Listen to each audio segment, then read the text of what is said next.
hahabulin at hahabulin kanya habang ikaw pa ay nabubuhay pa gamit lamang ang iyong cellphone. Hello mga guys, kumusta kayo? Panibagong araw, panibagong video na naman tayo. And sa araw na ito ay isa na namang video ang aking tuturo sa inyo na simpleng gabay o simpleng pamamaraan na makakatulong sa atin. At bago ang lahat, gusto ko lang mag-disclaimer sa mga taong hindi naniniwala at hindi gusto ang mga kagaya nitong video. Please skip this video and maghanap kayo ng videos na gustong-gusto nyo dahil ang video na ito ay para lamang ito sa mga taong naniniwala and gusto mag-try. And bago po ang lahat po, sa mga lahat po ng mga nagko-comment po sa aking video dito sa loob po ng aking channel, huwag po kayong maniwala or huwag nyo pong pansinin yung mga taong nagko-comment po dito sa aking video ay dinadala po kayo sa WhatsApp. So mag-ingat po kayo sa mga mamimira po. So ayun po, wag na lamang pansinin upang hindi po kayo mapirahan. So ituturo ko sa inyo ngayon paano kayo hahabulin, paano kayo mamahalin ng taong mahalin nyo gamit lamang ang inyong cellphone. Alam nyo ba na gamit lamang ang larawan ng ating cellphone or larawan niya dito sa loob ng ating cellphone ay pwede niya tayong laging habulin? Yes po. Dahil isa ito sa lagi kong mga ginagamit upang lagi akong hinahabol ang aking partner at pinaparamdam pa lagi sa akin na ako po ay sobrang napaka-espesyal, sobrang mahal na mahal niya at talaga namang ipaparamdam niya na ako lamang sapat na para sa kanya, yung tipong matatakot siya na mawala ako sa kanya, yung tipong pinaparamdam niya palagi na hindi niya kaya na mawala ako sa buhay niya.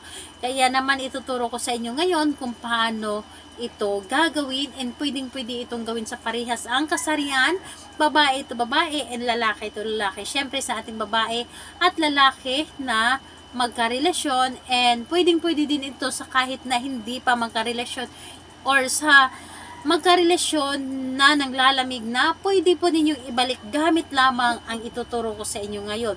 Kung kayo po ay naglalamig na sa isa't isa or yung partner mo ay nanglamig na at nararamdaman mo ito na para bang baliwala ka na sa kanya, ito po ang inyong gagawin para manumbalik yung init ng inyong pagmamahal, para manumbalik kung ano yung dati nyong pagmamahalan nung una pa.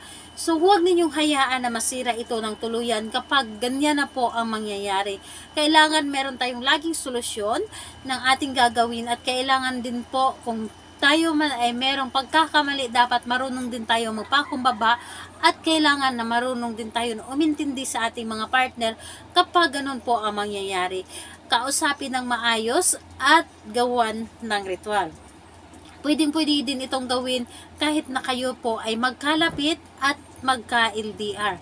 So, ang gagamitin po natin dito na materyales, na nasabi ko na sa inyo, kailangan lamang natin dito ng cellphone. Cellphone mo na naglalaman ng larawan ni target. So, cellphone lamang. So, yun lamang ang ating kailangan na ihanda. Cellphone lamang. Ngayon po, kapag nahanda na itong cellphone na ito, kailangan na ihanda mo rin ang inyong sarili. Kailangan na alam mo sa inyong sarili na gustong-gusto ninyo itong gawin.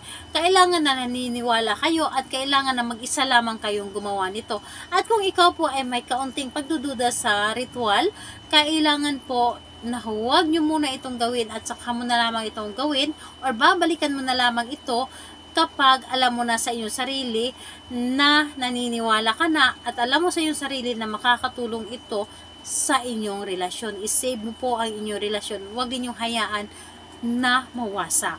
Kung ang tao po na karelasyon mo ay gustong-gusto mo, na mahal mo at ayaw mong mawala sa buhay mo. Ngayon, kapag ready ka na, ang gagawin mo lamang ay napakadali lamang. Buksan ang inyong cellphone. Buksan ang inyong cellphone at hanapin yung larawan at apelyido. Hanapin ang larawan ni target dito sa loob ng iyong gallery. Dapat po yung larawan niya ay maganda na pagkakuha. Dapat po ay clear at para bang nakatitig siya sa inyo. Para paggawa mo ng isang ritual, para bang eyes to eyes kayo kapag ito ay inyong ginawa. So, buksan lamang ito or humanap kayo ng larawan niya sa kanyang social media account. Humanap ng maganda or yung maganda at gwapo po para sa inyong paningin. At titigan mo ito ng mga ilang segundo yung kanyang larawan. Titigan mo ng mga ilang segundo at ipaparamdam mo kailangan na titig na may buong pagmamahal galing po talaga sa inyong puso yung mga ginagawa ninyo. Titigan mo at kausapin mo lamang ito at sasabihin mo ito bago mo sabihin yung mga magic words na ating gagawin. Kausapin mo muna siya kung gaano mo siya kamahal. Yung sasabihin mo sa kanya kung ano yung nararamdaman mo para sa kanya, kung ano yung pagmamahal mo para sa kanya. So, kausapin mo lamang siya at pagkatapos nun, saka mo sabihin yung mga magic words na dapat nating sabihin. 7 times mo po itong sasabihin habang nakatitig yung mga mata mo sa kanya.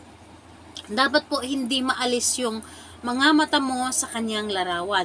So, ganito po, titigan mo ng husto yung kanyang larawan, dapat po eyes to eyes po talaga, and pangalan niya, apelyido, at sasabihin mo, hahabulin mo ako, at mamahalin habang ako ay nabubuhay. Pangalan, apelyido, hahabulin mo ako, at mamahalin habang ako ay nabubuhay. Paulit-ulit mo po yung sasabihin ng 7 bisis hanggang matapos ang 7 bisis.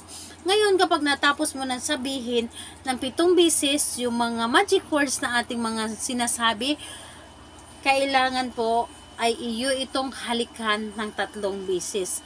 Halik na with feelings. Halik na nanggagaling sa inyong puso. Yun po ang inyong gagawin.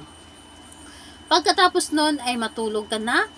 At bakit nasabi ko matulog ka na? Dahil mas maganda na gabi natin ito gawin.